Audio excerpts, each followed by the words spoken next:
Steve Schnurr hands it off to Darnell Autry up the middle, cuts to the right, across the 40, still on his feet, he's to the 30, angling left to 25, to 20, he's to the 15, he's to the 5, he's in for the touchdown! Darnell Autry, 42 yards, and the Wildcats go back on top. Is he amazing or what? Oh, it feels great. It feels great to be 3-1. So, we're taking on stride. Michigan next week, so bring it on.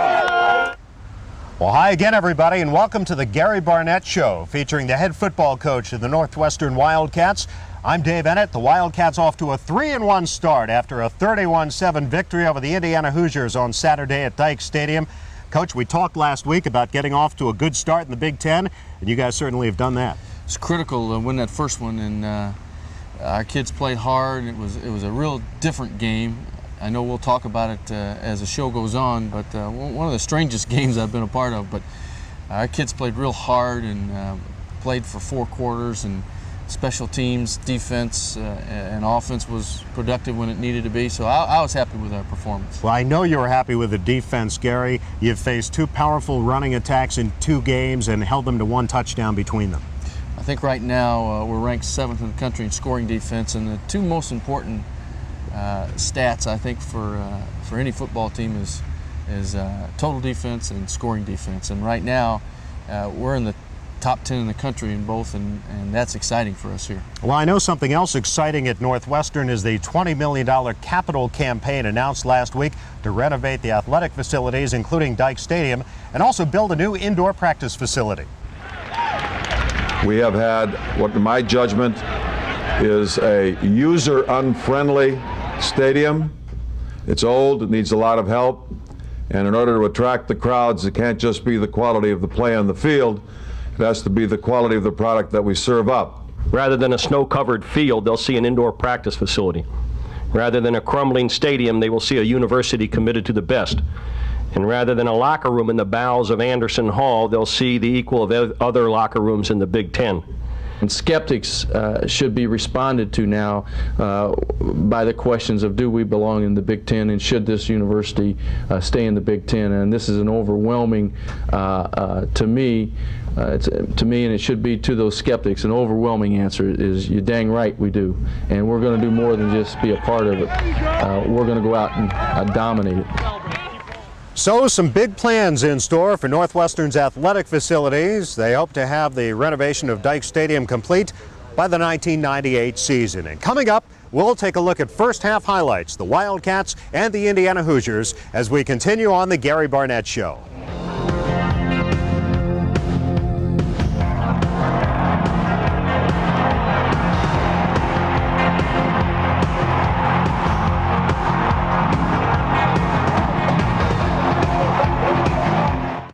Gary, going into the Big Ten opener against Indiana, you're facing a defense that you had compared very favorably to the highly regarded Illinois defense. And I really think that they're a good defense, and they bottled us up the first half, although we hurt ourselves with some penalties. Darnell broke a long run, as we'll see, but we did not have the ball. They had the ball 20 minutes in the first half. 51 plays they ran, and we could not get on track, and so it was a struggle, and we were really fortunate to come out of it ahead at halftime. Well, let's take a look. The first half action between the Wildcats and the Indiana Hoosiers. Another beautiful day at Dike Stadium as the Wildcats take the field for the Big Ten opener against the Indiana Hoosiers. Couldn't ask for a nicer day, a little on the windy side, and you get a look early on at Alex Smith, their great sophomore tailback. Well, we knew they were going to come at us often and hard with him, and they started off the game with him. That was Tim Sharp making a nice play, and they come back out and try to throw right away, and Rodney's right there for coverage, and that was their game plan, those 2 guys working it. Now, on your first offensive series, Paul Burton back in punt formation, a 90-yard punt, Coach. You know you're living right, Dave, when this happens, and it goes out on about the 3-yard line. What a great kick, and a very timely one, I might add. That backs the Hoosiers to their own 3-yard line, but they get out of that thanks to Smith. Well, this is a great run, but watch Rodney Ray coming in here right on his left shoulder. This is an unbelievable effort by Rodney, and he just pulls him down. And, you know, they don't score on this series. So that play by Rodney was critical. That's just, we ask the kids to play hard every play and just make them take another snap on defense. This is 4th down, and Ditto's pass for Dorian Wilkerson is incomplete. William Bennett breaking it up, and you hold him there. Well, I think William thought he was going to get an interception there, but they get the ball right back. And then this is Casey Daly pressuring Ditto, and he makes a bad throw, a bad decision, and he throws it right to Hudayfa. And those two guys combined, Daly and Hudayfa, pretty good show Saturday. That gives you the ball at the 35, and then Sam Valenzizi comes on for the first of his 3 field goals. Well, and we had a penalty that kept us out of the end zone and forced us to kick a field goal there, one of our 3 in that first half. Now this is a 3rd down situation, and they break loose for 34 yards on that pass play. Well, Pat Fitzgerald had a chance to sack that quarterback, and had he sacked him, I don't think Indiana would have scored Saturday. And so we didn't tackle very well, and that's going to be a major theme of emphasis this week. Ditto takes it in for the Hoosiers' only touchdown of the day, but you guys come right back. Well, this is a nice throw out here to Matt Hartle, and this route was open all day. We sort of thought it would be, and you're going to see right now this is a draw play, and Darnell takes it and bounces off 2 guys, and then great block by Toussaint Waterman, and fronts up this corner and then runs away from him and takes it in the end zone and shows his speed. That drive took about 4 plays, and it was key for us because we were down 7-3 when we started that drive. 42 yards on that drive makes it a 10-7 football game, and that seemed to fire up your defense. Well, I think we started to take control here, and that was Matt Rice on a big sack right at the end of the half, and we were fortunate, like I said, to be up 10-7, but our defense has started to take control of the game right now. So, Gary, after allowing the 1 touchdown, your guys came right back and scored, and then your defense toughened up at the end of the half. Our defense really played pretty well that whole first half, but they were tired. 51 plays, that's a whole game sometimes, but Darnell's long run, Sammy's field goal, and we knew we were going to get the ball back second half, and we had a few adjustments to make, but we thought we were okay. 10-7 at halftime, and we'll take a look at the second half action right after this.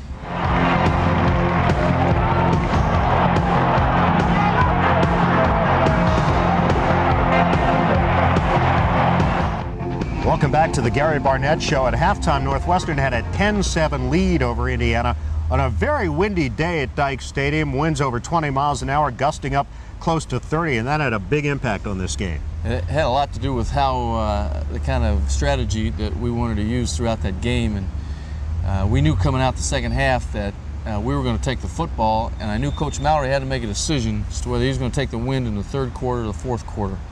And if he took the wind in the 3rd quarter, I felt like that he was feeling like he needed to do something fast, and so he did. And we told our team at halftime that if we started off with the ball into the wind, that we needed a long, conservative drive to use a lot of the clock, and that's just what we ended up with. Dave, we used 8 minutes up in that drive and 16 plays, and we only came away with a field goal, but it was a critical drive by our offense. Well, let's take a look at the way that 3rd quarter started for the Wildcats against Indiana. 3rd quarter action at Dyke Stadium. Coach, you start out from your own 20-yard line and put together quite a drive. We're going into the wind, and we wanted to keep the ball on the ground. This is the only pass we threw in that series, and that was a repeat of the same route we threw before to Hartle. And we just eat the clock up, and we get down here, and right now Steve should throw this ball away. He doesn't have a receiver open, and instead he ends up taking a sack, and instead of being able to go for a touchdown, we had to settle for a field goal here, and then he took a pretty good shot. Now Indiana back on offense, and Ditto in the shotgun. Well, this is we missed a few tackles here, and that's the problem I talked about earlier that I'm concerned with, that we've got to get corrected. But now they're in punt formation. Sutkowski, he got off a pretty good punt here. He did, but Brian Musso backs up to the 8-yard line and fields it, and some great blocking by Josh Barnes there, Matt Stewart, Toussaint Waterman, Chris Martin, Chris Rooney to get Brian down to this point, and then Brian just falls out of bounds there at the 5-yard line, and our offense comes on the field, and it's nice when you only have to go 5 yards to score, and so Musso had a great return, and then there's the first play of this drive, and there's a great block there by Shane Graham, tight end, and Darnell takes it in the end zone, and it's a nice short drive for the offense, and we cap it off with a touchdown. And after the touchdown, the decision to go for 2. Well, we have a chart, and we were ahead at that point by a number that said we should go for 2, so we did, and completed the ball to Dave Beasley. It was a nice play. And here you're going to see Pat Fitzgerald on a sack, ditto, and at this point in time, our defense was really in complete control. 21-7 in favor of the Wildcats at this point. Little trouble here for Paul Burton, but he gets away the punt. Well, you're going to see a replay of this, and this is a great punt by Paul. He does a great job fielding it, but we got a low snap, and this time he was able to come up with it, much like the one that was snapped in Miami of Ohio, but this time he rockets about 60 yards. This play is when Smith gets hurt, and Eric Collier hits him on the side there, but really he ended up breaking the ribs on his right side. I think he fell on the point of the ball more than anything else there, and he's a great player, and we sure wish him the best. This is, you'll see Hudayfa Ismaili come in and strip this ball from Chris Ditto, and Casey Daly's going to pick it up and going to take it all the way in for another touchdown, and that was a big play, and that's when I started breathing pretty easily and feeling like we had complete control. But your defense wasn't finished coming up with turnovers yet, as we'll see here. No, this is an interception. Donnie Holmes tips it. Barry Gardner catches it and then drops it. Chris Martin catches it. Looked like Huey, Dewey, and Louie out there. But and there's our crowd on the rooftops. Haven't seen that for a while. Yeah, across Central Street enjoying a 31-7 Northwestern victory. 31-7 the final. And Coach, what stands out about the final stats? Well, Dave, the turnovers obviously are always a key to the game. And they had 3, and we didn't turn the ball over. And most of the yardage that Indiana accrued in this game was in the first half. I think they had over 250 yards in the first half. So it's a little bit lopsided and a little unusual as you look at those stats, because it doesn't look like we won that game. But we had one drive for 5 yards after an 85-yard punt return. We had another drive for 20 yards. And so it's just one of those games where we took advantage of field position and the field position that our special teams gave us. And stats really aren't a clear indicator of how that game went. Another key for the Wildcats, turnover margin. They are 10th nationally in that department this week. And let's go back to Dyke Stadium and sample some of the post-game opinion. This day would belong to Darnell Autry. In the second quarter, he bounces off a tackle and sprints 42 yards for the touchdown. This gives the Wildcats a 10-7 lead. What do you think about when you're running towards the end zone? Don't get caught. So I just keep running and hopefully when I get to the line, I don't get caught. It was a special day for the Northwestern special teams. Paul Burton ties a school record with a 90-yard punt that hits near the 50 and rolls out of bounds at the 3-yard line. Sam Balanzisi booted 3 field goals and accounted for 11 points. He was good from 40, 34, and 32 yards out. But the best special teams play came from Brian Musso. In the third quarter, with Northwestern leading 13-7, Musso turns the game around. He finds a seam and goes 86 yards, the second longest punt return in Northwestern history. Musso gets brought down at the 6 by the punter, Alan Sutkowski. Well, nothing magical about it. I didn't really have to make anybody miss. I should have had to make one person miss. I didn't, however, as you saw. And, it was just great blocking, a great play by the return team. Boy, Musso's fast, man. He got hogged by the punter, but he did all right. I mean, he should have come back inside. He's right on my shoulder. That's all right, though. I'll tell you what, that kid is a bomb waiting to go off every time somebody punts him the ball. We work on that real hard during the week. I wish he would have gotten in the end zone. Well, special teams obviously played a key role in this Northwestern victory. Punter Paul Burton was named the Big Ten Special Teams Player of the Week, the second week in a row that a Wildcat player has earned that distinction. And in a moment, we'll visit with punt returner and wide receiver Brian Musso when we continue on the Gary Barnett Show.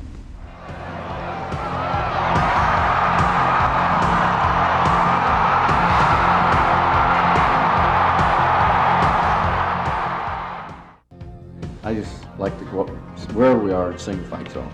So it doesn't make a difference if it's home or away. I like hearing that song. You know the word? Yes, I do. But I ain't singing it right now. Welcome back to the Gary Barnett Show. One of the bright spots for the Wildcats in the victory over Indiana was an 86-yard punt return by redshirt sophomore wide receiver Brian Musso from Hinsdale Central. the second longest punt return in Northwestern history that set up the Wildcats' second touchdown. And Brian, were you aware that you were that close to setting a Northwestern record? Honestly, I had no idea at the time. I wasn't really thinking about it during the game. I was made aware the next day when my parents told me. So. Brian is 6th in the nation in punt returns this week, an average of 16.4. I guess an 86-yard return doesn't hurt, but tell us about the run back. The run back was really it was great blocking. If you had a chance to see it, I caught the ball deep in my own territory, which was sort of dangerous, but and Fred Wilkerson and Josh Barnes did a great job on their first two people down, and once we got through those two, just a lot of open field. I mean, it opened up real big, and just went down, and I had to take care of the punter, which I didn't do. It cost me for that. So. Well, you came close, within 6 yards of scoring. Did you think you were going to get in? I was hoping so. And,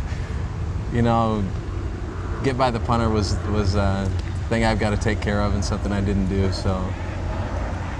Well, Brian, one thing that's got to make you happy is with this defense, you've already returned 13 punts. You're going to have a lot of opportunities. Right. The defense is playing so great this year. Something that I didn't have a chance to do so much last year was return a lot of punts, pin them in their deep territory, and make them kick out of their own end zone or the 20-yard line.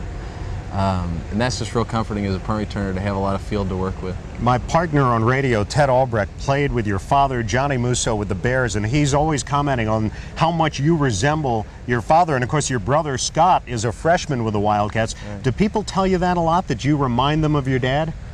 I don't get so much of it as Scott does, I think, because Scott being a running back, playing the same position, they resemble each other a lot. I've had a chance to watch some film of my dad when he was in college. And they run just alike, the way they move, their tough running style. And I'm a little softer than he was, I think, stay out there at receiver. So.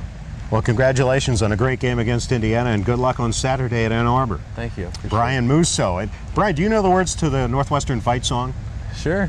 Well, we won't ask you to sing it, but we did ask some folks on Saturday at Dyke Stadium if they knew the words. Do you know the Northwestern fight song?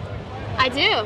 Can you sing it for us? No, I want to embarrass myself. Go you Northwestern, fight for victory! Cheer, cheer for Northwestern, break through that line. Northwestern alumni. Northwestern, fight for victory. You get the idea, right? I did know it, but I went to college here, and then I killed so many brain cells I forgot it all. So that's the problem. What, by studying too much? Yeah, that had to be it. Go Cats, go! Da, da, da, da, da, da. Go Cats, go! How about the NU fight song? The what? No, I don't know that. Northwestern fight song, you don't know that one? Never learned that one. I'm not smart enough to know that. Uh-oh. Hey, Kylie, do you know the Northwestern fight song? Go, you Northwestern! Cheer for old Northwestern! Do-do-do-do-do-do-do. Go Northwestern, go! Your fighting spirit, we all know. Do you know the NU fight song? No. I'm a freshman only, so. Think you'll have it down by your senior year?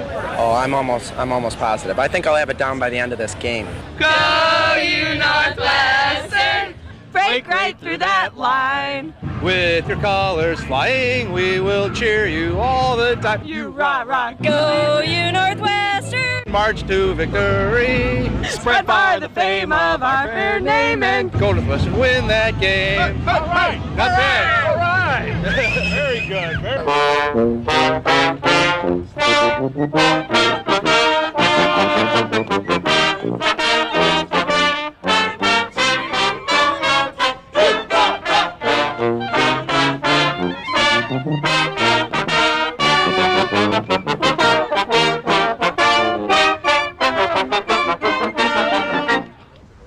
So when you come out to the Wildcats' next home game against Wisconsin, October 21st, bring your grill and make sure you know the words to Go You Northwestern. And we'll take a look ahead to Saturday's game at Michigan after this on the Gary Barnett Show.